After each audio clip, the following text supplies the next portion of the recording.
बिस्मिल्लाहिर्रहमानिर्रहीम। अस्सलाम वालेकुम नाज़रीन, नवाए वक्त टुडे में खुशामदीद और सुबह बखैर। मैं हूँ एहतशाम रहमान। प्रोग्राम का आगाज़ करते हैं किताब हिदायत से। अल्लाह के नाम से जो बेइंतहा मेहरबान रहम फरमाने वाला है। नून, कसम है कलम की और जो कुछ वो लिखते हैं। आप सल्लल्लाहु अलैहि वसल्लम अपने रब के फजल से मजनून नहीं हैं और यकीनन आपके लिए ऐसा अजर है जो कभी ख़त्म ना होगा। और बेशक आप सल्लल्लाहु अलैहि वसल्लम अजीम शान खल्क के मालिक हैं। अनकरीब आप सल्लल्लाहु अलैहि वसल्लम भी देखेंगे और वो भी देख लेंगे कि तुम में से वाकई मजनून कौन है। सूरा अल कलम की आयत 1-6 का तर्जुमा आपके सामने पेश किया गया। अल्लाह रब्बुल इज़्ज़त से दुआ है कि अल्लाह पाक हम सबको कुरान पाक समझ कर पढ़ने, इस पर अमल करने, इसका एहतराम करने और जिस कलम की कसम खाई गई है हमें भी इस कलम की हुर्मत की निगहबानी और इसका हक अदा करने की तौफीक अता फरमा दे। आज जुमातुल मुबारक है, 27 जमादुल अव्वल 1433 हिजरी, 20 अप्रैल सन 2012 है। आज के मौजूद मेहमान मोहतरम जनाब सईद आसिफ साहब, डिप्टी एडिटर रोजनामा नवाए वक्त, हमारे साथ स्टूडियोज में तशरीफ फरमा है। अस्सलाम वालेकुम सईद साहब। वालेकुम अस्सलाम। कैसे मिजाज है सर आप? जी अल्लाह का करम। और सर सबसे पहले हम गुफ्तगू का आगाज करना चाहेंगे। आज जुमातुल मुबारक भी है और यौम दुआ भी है आज, और पूरा मुल्क आज दुआ गो होगा कि अल्लाह पाक हमारे उन फौजी जवानों की हिफाजत फरमाए, कोई मौजज़ा हो जाए कि ये जिंदा सलामत। जी जाहिर है ये तो पूरी कौम की दुआ है जी, दस्त बद दुआ है। पहले दिन से कौम दुआ कर रही है कि अल्लाह करे कि हमारी जो सरहदों की हिफाजत की निगहबानी का जो फरीज़ा अदा करते हैं, अल्लाह उन्हें सलामत रखे। कोई ऐसा मुआवजा रूनमा हो जाए कि वो जिंदा सलामत अपने घरों को आए, आमीन। तो ये ज़ाहिर पूरी कौम की दुआ है और आज यौम दुआ है और जुम्मतुल मुबारक के यानी कि नमाज के मौका पर भी पूरी उम्मत दुआ करेगी उनकी सलामती की। बिल्कुल सही। और हम सबको आज दुआ करनी चाहिए कि अल्लाह पाक ना सिर्फ हमारे मुल्क की हिफाजत फरमाए बल्कि मुल्क के सरहदों की निगरानी करने वाले हमारे फौजी जवान जो कि इंतहाई मुश्किल और कठिन हालात में सरहदों का दिफा कर रहे हैं, अल्लाह ताला उन सब का हामी और नासिर हो और पाकिस्तान का हामी नासिर हो और वो तमाम फौजी जवान अल्लाह पाक कोई मौजज़ा फरमा दे और जिंदा सलामत वो बाहर आएँ। हम इसके लिए दुआ गो हैं। आप भी अपनी खुसूसी दुआ में आज अपने पाक फौज के जवानों को, भाइयों को, ज़रूर बेटों को याद रखिएगा। नाज़रीन, अब बात करते हैं वज़ीर आज़म गिलानी के बेटे की। वज़ीर आज़म पाकिस्तान सैयद यूसुफ रज़ा गिलानी के बेटे के हवाले से खबर है कि केमिकल कोटा केस, वज़ीर आज़म के बेटे मूसा गिलानी मुल्ज़िम नामजद। सेक्रेटरी नार्कोटिक्स तहकीकात पर असरअंदाज हो रहे हैं। हुकूमती मशीनरी निचले अमले को बयान बदलने के लिए धमका रही है तफ्तीशी अफसर। मेरी और सेक्शन अफसर की तलबी गैर कानूनी है। आप बगावत बदनज़मी की वजह बन रहे हैं। गैर कानूनी तरीक़ाकार इख्तियार करने पर कार्रवाई की जा सकती है। मुझे फौरी मिले सेक्रेटरी नार्कोटिक्स का तफ्तीशी अफसर को खत। वज़ीर आज़म के principal secretary Khushnood Lashari, secretary narcotics Zafar Abbas, PPP के MNA Mian Abdul Sattar, drug controller, साबिक DG हेल्थ समेत 8 अफराद को भी मुल्जिम नामजद किया गया है। और एक और खबर, उसके बाद फिर हम मोहतरम सईद आसिफ साहब की जानिब आएंगे। वज़ीर आज़म पाकिस्तान का बयान भी शामिल कर लेते हैं। कहते हैं कि करप्शन के इल्ज़ामात कायदे आज़म रहमतुल्लाह अलैह के साथियों पर भी लगे। आपको उधार पर लिया ऐसा काम ना करें जो पहले नहीं हुए। वज़ीर आज़म ANF के तफ्तीशी अफसर को वार्निंग, डेपुटेशन पर लगे अफसर को डिक्टेशन का इख्तियार नहीं है। सिविलियन हुकूमत में बैठकर आइन कानून पर चलना होगा। हुकूमत में रहते हुए अदालतों का सामना कर रहे हैं। जी सईद आसिफ साहब, होता है शब रोज तमाशा मेरे आगे। बिल्कुल, ये तमाशा पूरी कौम देख रही है और पिछले 4 साल से देख रही है इनके दौरे हुक्मरानी में। और शायद ये पूरा अहद ही तमाशा है। यानी वो गालिब ने कहा था बाज़ीचा अतफाल है दुनिया मेरे आगे, तो मेरा ख्याल है ये इन्होंने हुक्मरानी को बाज़ीचा अतफाल बना दिया है और अपने अंदाज में ये हुक्मरानी करते हैं, अपनी मनमानियाँ करते हैं और फिर तो अपनी मनमानियों पे नहीं, अपनी मनमानियों पे किसी पकड़ का भी इन्हें कोई खौफ नहीं होता, बल्कि किसी पकड़ को अब यानी कि जबर और तसल्लुत के ज़ोर पे, अपनी ताकत के ज़ोर पे पीछे हटाने की कोशिश करते हैं। अब इनका ये टांटिंग एटीट्यूड जो है वज़ीर आज़म साहब का, अब देखिए कानून और आइन की जो हुक्मरानी है उसमें तो सबकी हैसियत मुसावी होती है। कोई वज़ीर आज़म है, कोई सदर है, कोई आम आदमी है। तो अब ये जिस तरह ये उसको ये ब्रिगेडियर फ़हीम जो तफ्तीशी अफसर हैं उनके बारे में जो सख्त और करख्त लहजे में जिस तरह ये उन्हें बावर करा रहे हैं कि आपको हमने उधार पे लिया और आप वो काम कर रहे हैं जो पहले कभी नहीं हुआ। यानी ये बावर करा रहे हैं कि हम तो करप्शनों के माहिर हैं और हमें आज तक किसी ने नहीं पकड़ा और आप हमें पकड़ने आ गए। तो ये क्या मैसेज दे रहे हैं ये कौम को? मैसेज क्या दे रहे हैं कौम को कि एक जो शुतर बेमहार हुक्मरानी है वही चलती रहनी चाहिए, जो बिगाड़ है वो मौजूद रहना चाहिए, जो बैड गवर्नेंस है वो कायम रहनी चाहिए, जो अल्ले तल्ले हैं हुक्मरानों के, जो बेज़ाब्तगियाँ हैं, जो बदनज़मियाँ हैं वो बरकरार रहनी चाहिए, कोई पकड़ नहीं होनी चाहिए उनकी। और कोई आप पर उंगली भी ना उठाए, और अगर कोई जज साहब अगर आपको तलब करता है तो उस पर कोई जज साहब भी जो है ना किसी किस्म के रिमार्क्स ना दे, और फिर एतजाज साहब बटन आकर लेकर आ जाते हैं और फिर अजीब सी मंतके और दलीलें चलना शुरू हो जाती है। अच्छे, ये सब ये क्या है? अच्छे वकील मिले इन्हें जो लिंगर ऑन करने के माहिर हैं, उलझाने के मास्टर हैं मामलात को। तो और एक आम पाकिस्तानी शर्मसार है जब एतजाज हसन ये कहते हैं कि ये जज साहबान मौजूद जज साहब नाअहल हैं और करप्शन करने वाले चोर डाकू लुटेरे जो हैं वो अहल हैं। सही बात है। ये प्राइम मिनिस्टर साहब का भी तो वही एटीट्यूड है ना, ये जिस तरह ये स्टेटमेंट दे रहे हैं और जिस तरह ये डांट रहे हैं तफ्तीशी अफसरों को, और जो दयानतदारी के साथ हुकूमती मशीनरी इंतज़ामी मशीनरी में जो दयानतदारी के साथ अपने फ़राइज़ सर अंजाम देना चाहते हैं उनकी जो पकड़ करते हैं, रोकथाम उनकी करते हैं, तो उससे जाहिर है इनका अपना जो एजेंडा है वो जाहिर है उससे, और वो एजेंडा है कि हमने अपनी मनमानी करनी है, किसी की नहीं चलने देनी। आप जो चाहे कोई अगर कोई आइन के ताबे रहने की बात करता है, आइन और कानून की हुक्मरानी की बात करता है तो हमने उनकी नहीं सुनी। जमहूरियत क्या यही दर्ज देती है? ये तो जमहूरियत का मुद्दा ख़राब कर रहे हैं ना इस तरह। और जमहूरियत से लोग मुतनफ़र इसी वजह से होते हैं कि जमहूरियत का नाम लेके सुल्तानी जमहूर की शक्ल में उसका लिबादा ओढ़ के तख्त पर विराजमान होते हैं और फिर जमहूरियत की दरगत बनाना शुरू कर देते हैं।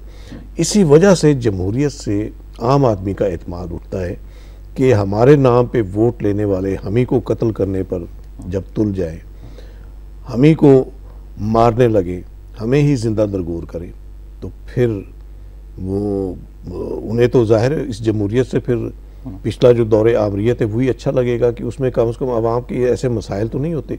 वो बेशक जबर का दौर होता है, मावराए आइन इक़्तिदार होता है, उसकी सताइश नहीं करनी चाहिए, और हम तो हमेशा नाकल रहे हैं उस ऐसे अदवार के जो आइन को सबुटाज करके जो हुक्मरानी करते हैं। हम तो उनकी कभी यानी कि नहीं सताइश कर सकते, लेकिन इन्हें भी अपने गिरीबानों में झांकना चाहिए, जमहूरी सुल्तानों को भी, कि इन्होंने मुल्क की क्या दरगत बनाई है, अवाम की क्या हालत की है, क्या ये इस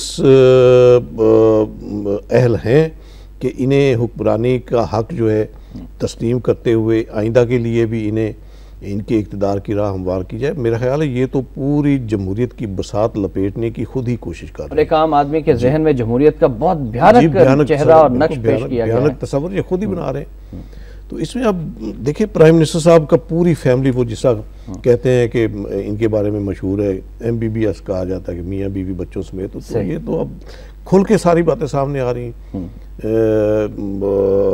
वो कहते हैं ना कि एक कहावत है कि बाप से बेटा जो है वो ज़्यादा चालाक होता है, तो ये सारी बातें सामने आ रही हैं। राइट, ठीक है ना। तो इसमें मेरा ख्याल है इन्हें अब सोचना चाहिए, आगे इंतखाबात के मराहल आ रहे हैं, अगर आप इसी तरह तहस नहस करते रहेंगे, इदारों में आइनी इदारों का मजाक उड़ाते रहेंगे और जो सरकारी मुलाजमीन हैं उन्हें गैर महफूज बनाते रहेंगे। अब देखिए ये सरकारी मुलाजमीन ने भी सुप्रीम कोर्ट से, उनकी एक एसोसिएशन है, सुप्रीम कोर्ट से दरख्वास्त की है कि उन्हें तहफ़्फ़ुज़ दिया जाए।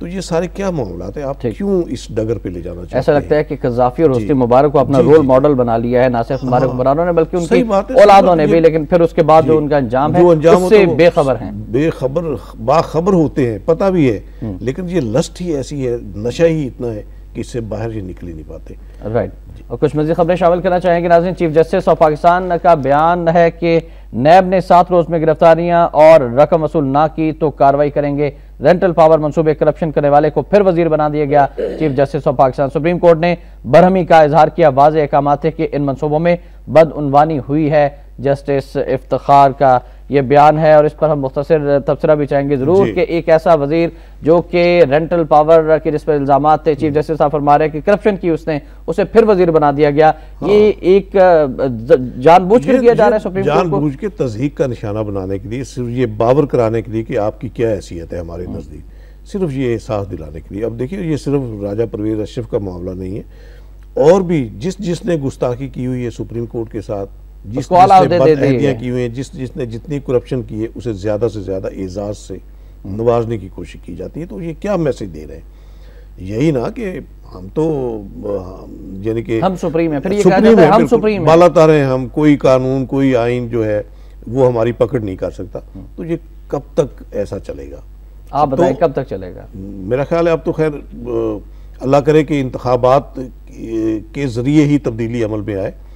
तो लेकिन ये जिस रफ्तार से, जिस अंदाज से, जिस जारहाना लहजे में ये मामलात को गतरबूद करने की कोशिश कर रहे हैं हुक्मरान, इससे खुदा ना करे मुझे खदशा है कि शायद इंतखाबात से पहले ही कोई मामला हो जाए।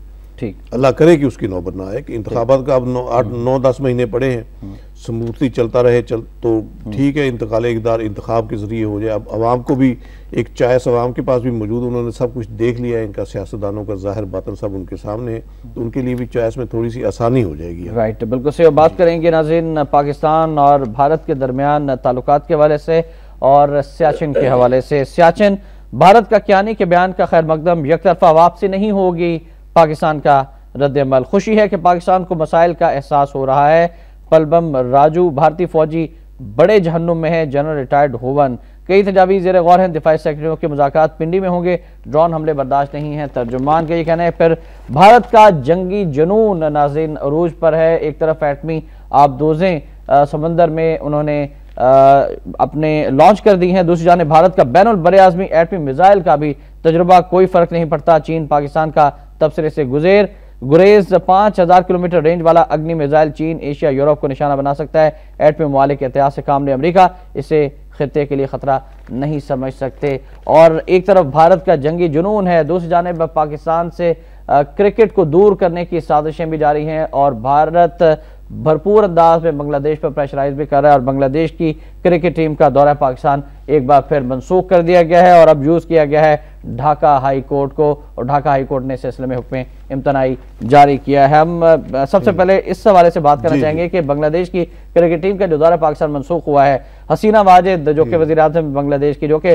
पाकिस्तान से शिकस्त पर रोना शुरू हो जाती हैं, पाकिस्तानी खिलाड़ियों के नाम देने नहीं आती, भारतीय लॉबी के ज़ेर असर है, दिल से उन्होंने आज तक जो है वो पाकिस्तान का एहतराम करना नहीं सीखा और पाकिस्तान का बुग़्ज़, अदावत, दुश्मनी उनके दिल में है। किस तरह से देखते हैं?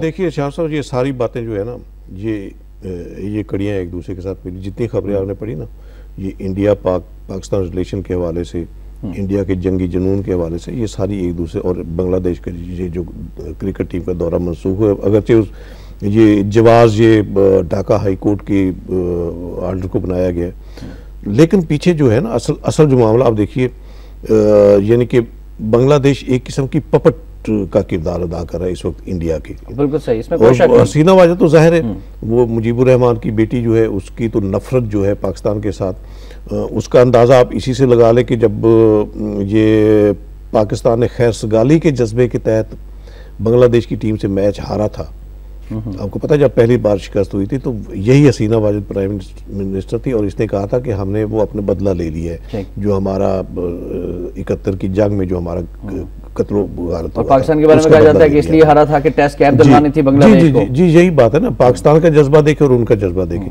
और इसमें देखिए अब इनका किरदार इंडिया और ने जिस तरह बांग्लादेश को इस्तेमाल किया, ये पहले WTO के इशू पे आप देखिए, जब वर्ल्ड ट्रेड ऑर्गेनाइजेशन में पाकिस्तान का इशू था कि तजारत के एक रास्ता देना था, तो बांग्लादेश से दरखास्त दिलवाई इंडिया ने पाकिस्तान के खिलाफ कि ये इसको आप राहदारी ना दे।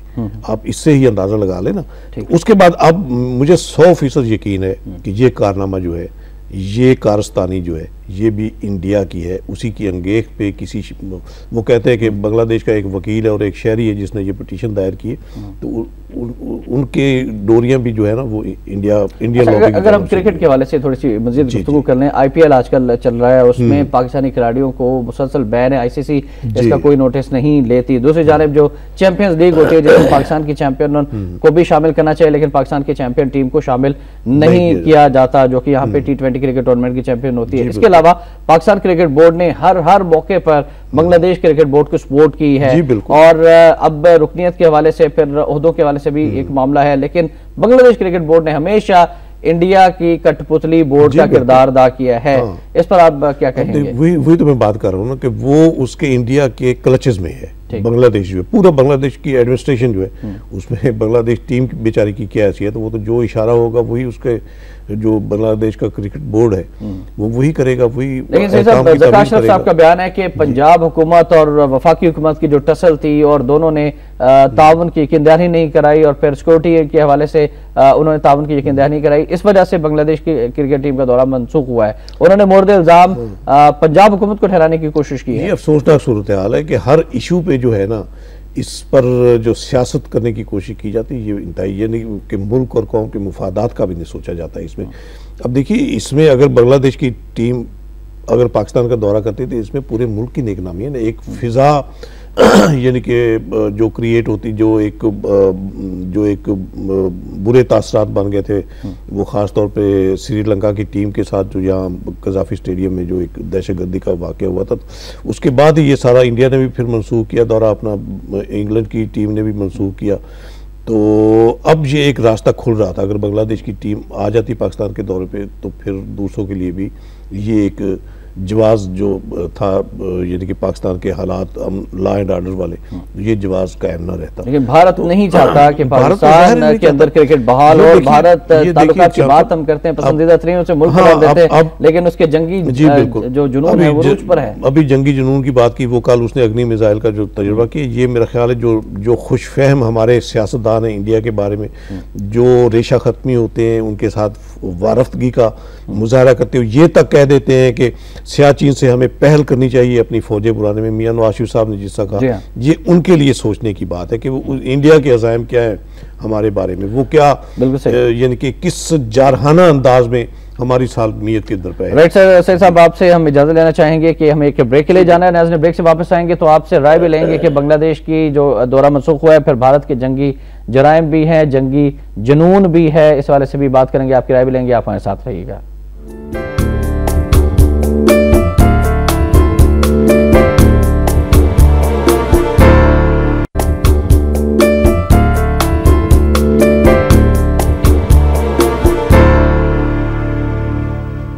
नवाबक टुडे में एक बार फिर आपको खुशामदीद कहते हैं। नाज़रीन, हमारा नंबर नोट फरमा लीजिए, नंबर है 0423631269। कॉल कीजिए और सैयद आसिफ साहब की इजाज़त से हम पहले कॉलर शामिल करना चाहेंगे। अस्सलाम वालेकुम जी, कौन साहब कहाँ से हैं? अस्सलाम वालेकुम जी। वालेकुम सलाम। अब्दुल रशीद गौरी साहब फरमाइएगा। गौरी कराची से बोल रहा हूँ।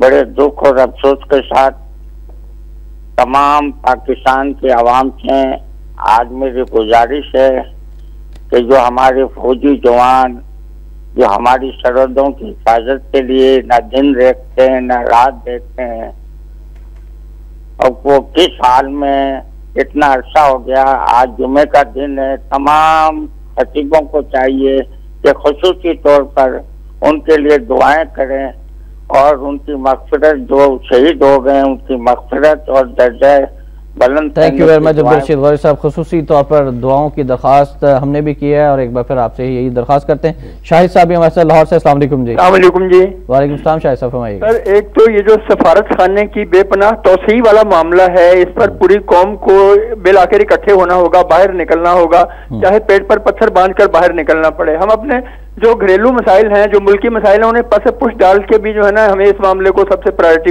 देनी चाहिए। थैंक यू वेरी मच जी। सज्जाद साहब है हमारे साथ, एक और कॉलर हैं। Thank you very much Shahid साहब जी। सज्जाद साहब अस्सलाम वालेकुम।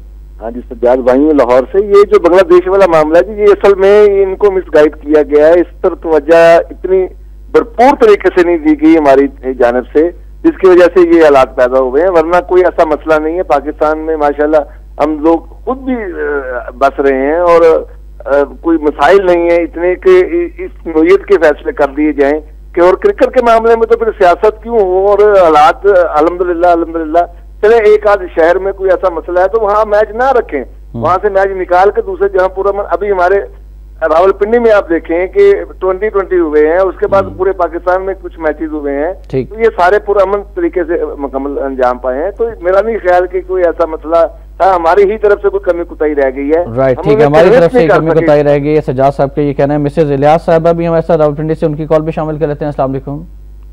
वालेकुम सलाम। मैं पहली बात तो करना चाहूंगी कि ये जो बांग्लादेश की टीम आया, जब मुझे तो पहले ही पता था कि इंडिया ये बर्दाश्त कर ही नहीं सकता कि पाकिस्तान में कुछ ना कुछ अंदर से कुछ चलाएगा। और दूसरी बात ये है कि इतनी लोड शेडिंग हो रही है, जितने सरमायादार है वो बांग्लादेश में जा रहे हैं, इंडिया में जा रहे हैं, तो पाकिस्तान की तबाही तो हम खुद तो कर रहे हैं कि 5-5 घंटे लोड शेडिंग हो रही है। बहुत शुक्रिया मिसेज इलियास। और बांग्लादेश, भारत और पाकिस्तान के हवाले से बड़ी हम बात कर गए मिसेज इलियास। ये लोड शेडिंग इतनी हो रही है कि हम हमारे सनतकार बांग्लादेश जा रहे हैं, फिर भारत को पसंदीदा तरीन मुल्क करार देने के बाद हमने अपनी सनत का गला घोंटने, उसे कत्ल करने की साजिश खुद ही तैयार कर ली है। यही तो हम डिस्कस कर रहे हैं ना इसमें कि इंडिया के क्या अज़ाइम है हमारे बारे में, और हमारे जो मोहतरम सियासी कायदीन जो फरेफ्ता हो रहे हैं इंडिया पे, वो क्या चाहते हैं। अभी भी अपने मोहतरम कहेंगे। देखिए जी, मैं तो आम आदमी को भी मोहतरम कहता हूँ। जो एक यानी कि जो इज्जत की बात है, ये हमारी ज़ाहिर है एक मुल्क की इज्जत का मामला है। अगर मुल्क के शहरियों जो मुल्क की इज्जत उनके सोचने की बात है, उनके करने की बात है। उन्हें सोचना चाहिए कि मुल्क ने उन्हें अगर जो इज्जत दी है वो इसकी पासदारी कर रहे हैं या नहीं कर रहे हैं।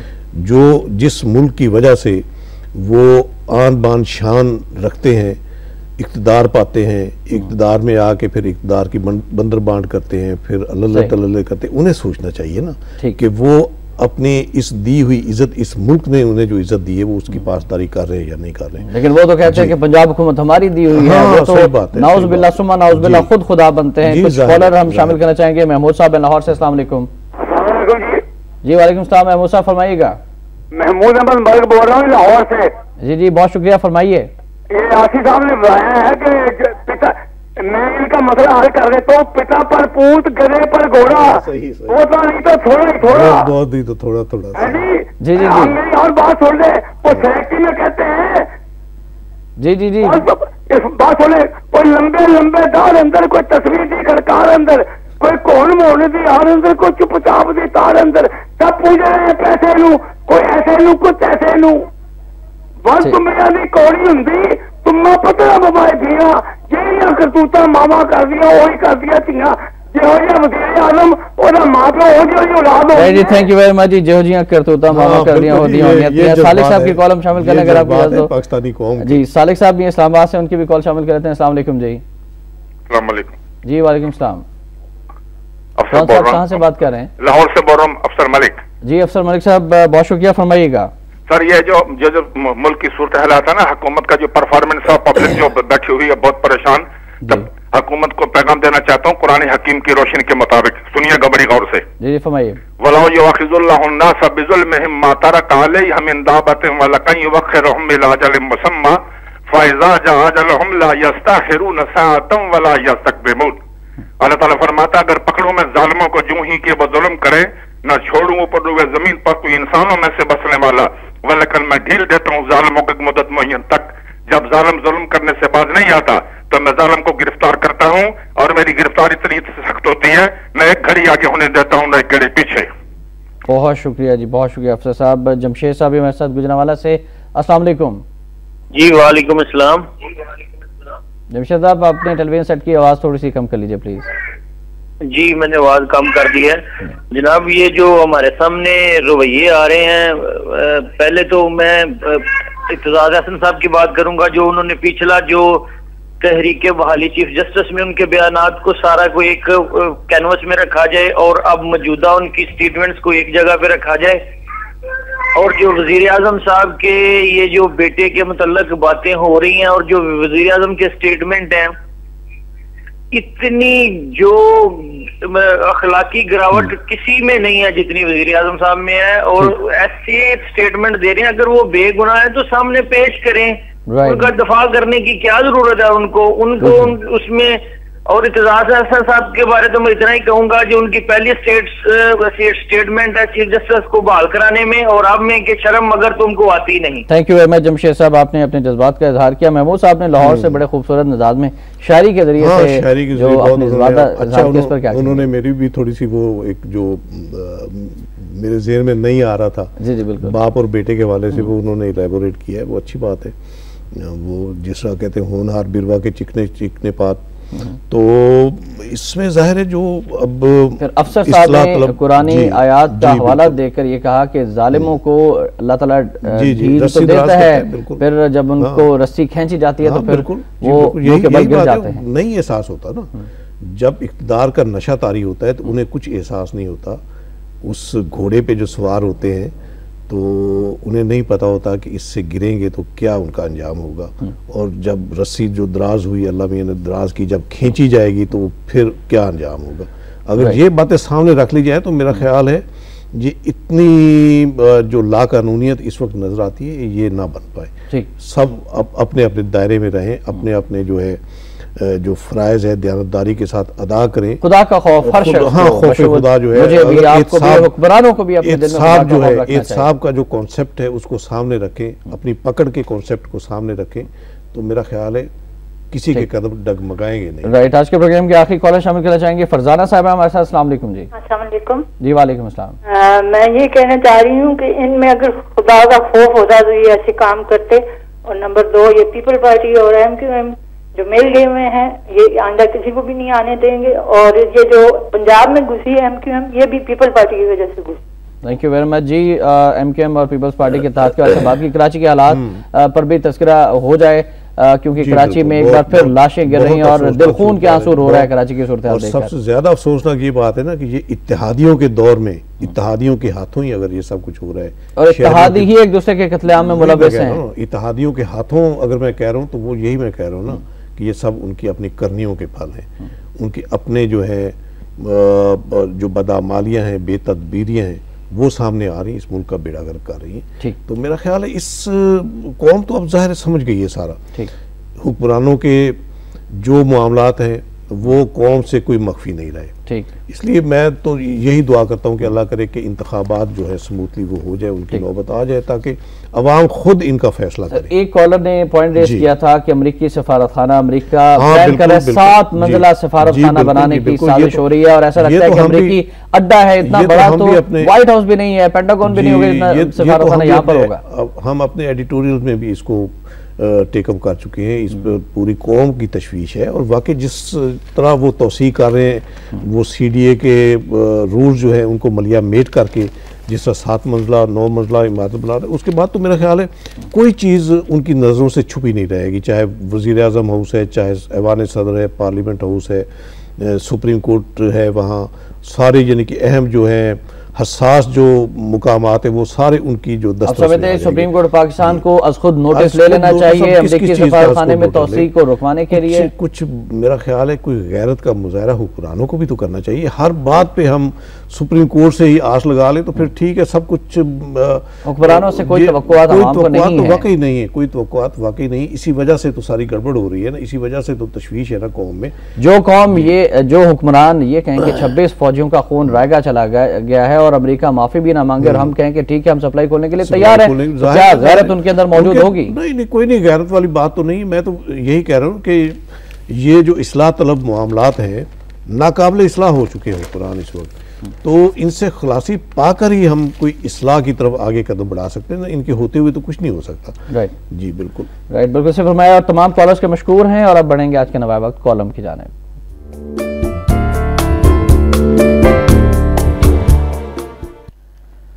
आज का कॉलम भी मोहतरम सईद आसिफ साहब का कॉलम है। बैठक के उन्वान से बहुत खूबसूरत कॉलम लिखते हैं। आज उन्होंने लिखा है कि बल्दियाती निज़ाम सुल्तानी जमहूर का जेबर। लिखते हैं इब्तदा में कि एक दूसरे की अपोजिशन का तासुर देने वाले हुक्मरान तबकात की नुमाइंदा जमातें 18वीं 19वीं 20वीं तरमीम की मुत्तफिका मंजूरी की तरह बल्दियाती इंतखाबात ना कराने पर भी आखिर क्यों मुत्तफिक हैं, सवालिया निशान। आगे लिखते हैं कि पस मंजर का जायजा लीजिए तो पार्लियामेंट और असम्बलियों के अरकान बल्दियाती निज़ाम के सबसे ज्यादा मुखालिफ निकलेंगे, जो प्रेशर ग्रुप बनकर अपनी अपनी पार्टी क़यादतों को बल्दियाती इंतखाबात से फरार की राह पर लगाते हैं। भला क्यों? अरे उनकी तो सारी सियासत और चौधराहट ही इसी तरक्याती फंड पर कायम होती है जो 2002 वाले बल्दियाती निज़ाम में यूनियन टाउन और जिला नाज़मों से लेकर मोरी मेंबरों तक की दस्तरस में आ जाते हैं। वो इन फंड्स के जरिए मकामी सतह के मसाइल के हल का बायस बनते हैं, तो इससे असम्बली और सेनेट के अरकान की सियासी दुकानदारी और नंबरदारी बंद हो जाती है और यही बल्दियाती निज़ाम का कसूर है जिसके सजा उसे बार बार इल्तवा की शक्ल में दी जाती है। सुप्रीम कोर्ट ऑफ पाकिस्तान के अहकाम भी बल्दियाती निज़ाम के इंतखाबात के हवाले से आ चुके हैं। सूबा खैबर पख्तूनख्वा की हुकूमत ने ऐलान किया, लेकिन सिंध में ऐसा लगता है कि इत्तेहादी करारदाद उसके खिलाफ ला रहे हैं कि हम बल्दियाती इंतखाबात नहीं होने देंगे। अपने कॉलम के तनाजुर में मजीद आप सिंध की क्या बात करते हैं, आप पंजाब में ही देख ले, पंजाब वाले चाहते हैं बल्दियाती इंतखाबात? बिल्कुल नहीं। इसी मैंने इस कॉलम में यही बात इसी को पॉइंट आउट किया है कि क्यों आकर बल्दियाती सिस्टम ये मुंतखब जमहूरी हुक्मरानों को क्यों वारा नहीं खाता, इस पर क्यों ये मुत्तहिद हो जाते, मुत्तफिक हो जाते हैं कि इससे खुलासी पा ली जाए।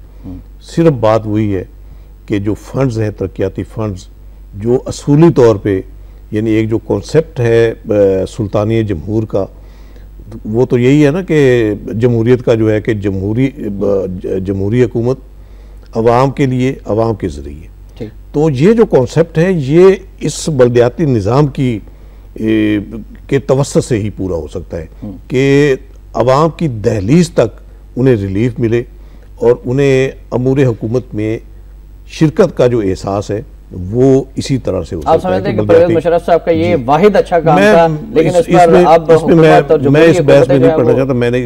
मैंने कॉलम में भी डिस्कस किया है कि ये क्रेडिट है सारा, ये बल्दियाती सिस्टम का जो बदकिस्मती है कि ये क्रेडिट जो है ये जर्नैली आमरों के खाते में आया है। ये क्यों, आखिर मैं यही तो कहता हूँ ना कि इसको तो आप बनाएं, सुल्तानी जमहूर का ज़ेवर बनाएं आप बल्दियाती निज़ाम को, बजाय इसके कि आप इसको क्रेडिट बना रहे हैं जर्नैली आमरों का, और उनके इस जवाज़ के तहत आप कहते हैं कि बल्दियाती इंतखाबात हमें सूट नहीं करते। सुप्रीम कोर्ट ऑफ पाकिस्तान के अहकामात पर अमल दरामद करते हुए आम इंतखाबात से पहले बल्दियाती इंतखाबात पूरे पाकिस्तान में हो जाने चाहिए, लेकिन प्रैक्टिकली इसलिए नज़र नहीं आ रहा, पॉसिबल नज़र नहीं आ रहा कि अभी इंतखाबी फहरिस्तें ही।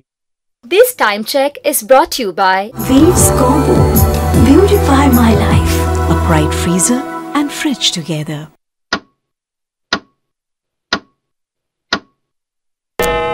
अरे नौजवान नस्ल उनको शामिल करें तो उसके बाद ही कोई जमानत मिल सकती है ना शफाफ इंतखाबात की, आज़ादाना नताइज की। तो ये प्रोसेस जो है ये बल्दियाती इंतखाबात तो कुछ आम इंतखाबात तक भी मुकम्मल होता नजर नहीं आता, और ये सिर्फ डिले इसी वजह से कर रहे हैं इसमें कि ये चाहते हैं, इनका इत्तेफाक है, चाहे मुस्लिम लीग नून है, पीपल पार्टी, इन सब का इत्तेफाक है कि जो मौजूदा वोटर लिस्टें हैं, जाली वोटर लिस्टें, उनकी बेस पर ही इलेक्शन हो जाए और ताकि उस अपनी मर्जी की और फिर जाली क़यादतें आए, जैसा कि पेशावर के हल्का NA1 की बात आई जहाँ से मोहतरम वज़ीर रेलवे वहाँ से कामयाब होते हैं, सिर्फ 11% वोट लेकर आते हैं, फिर अदालत उज़्मा को मजबूरन ये कहना पड़ता है। इसीलिए तो रेलवे का ये हाल है, और हम ये कहते हैं कि इसी जाली वोटर लिस्टों की बिना पर मुंतखब होने वाली जमहूरी क़यादत की वजह से ही तो मुल्क का ये हाल है। बढ़ेंगे आज के नवा वक्त इदारे की जानिब।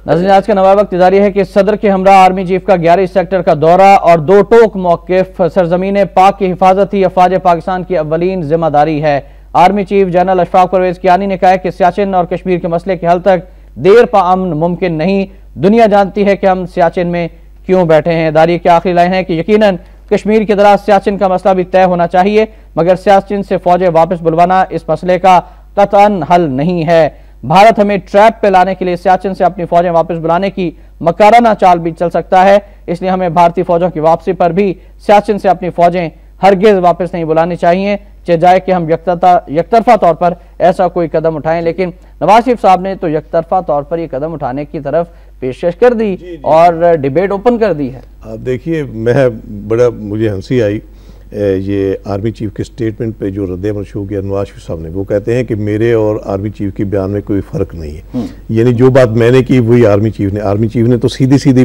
बाबर कराया है कि भारत पहले आया और हम क्यों मजबूर हुए वहाँ, और आप तो वहाँ से वन साइडेड यकतरफा तौर पर, रज़ाकाराना तौर पर इंडिया को प्लेट में रख कर देना चाहते हैं सियाचिन को कि आप फौजें हम पहल कर लें वहाँ से फौजें बुलवाने में। नवाज शरीफ साहब के एडवाइजर्स कौन है? मेरा ख्याल है नवाज शरीफ का कोई एडवाइज़र नहीं, वो खुद ही अपने एडवाइज़र हैं, जो उनके जहन की इख्तराअत होती हैं वही अपनी ज़ुबान पे ले आते हैं, और अगर कोई उनका अच्छा एडवाइज़र हो तो कभी उन्हें ये मशवरा न दे कि आप ये मुल्क और कौम के मुफादात को हिट करने वाली जो बातें हैं वो अब, और इंडिया के बारे में तो उनकी सोच वाज़ेह है। आप शुरू दिन से देख लीजिए, यानी कि उनके दौरे हुक्मरानी से देख लीजिए, वाजपेयी को जब लाहौर उन्होंने बुलाया और उसके बाद जिस तासुब का अभी तक इजहार करते हैं कि वो हमारी बेल मंडे नहीं चढ़ने देगी, वो बेल क्या थी?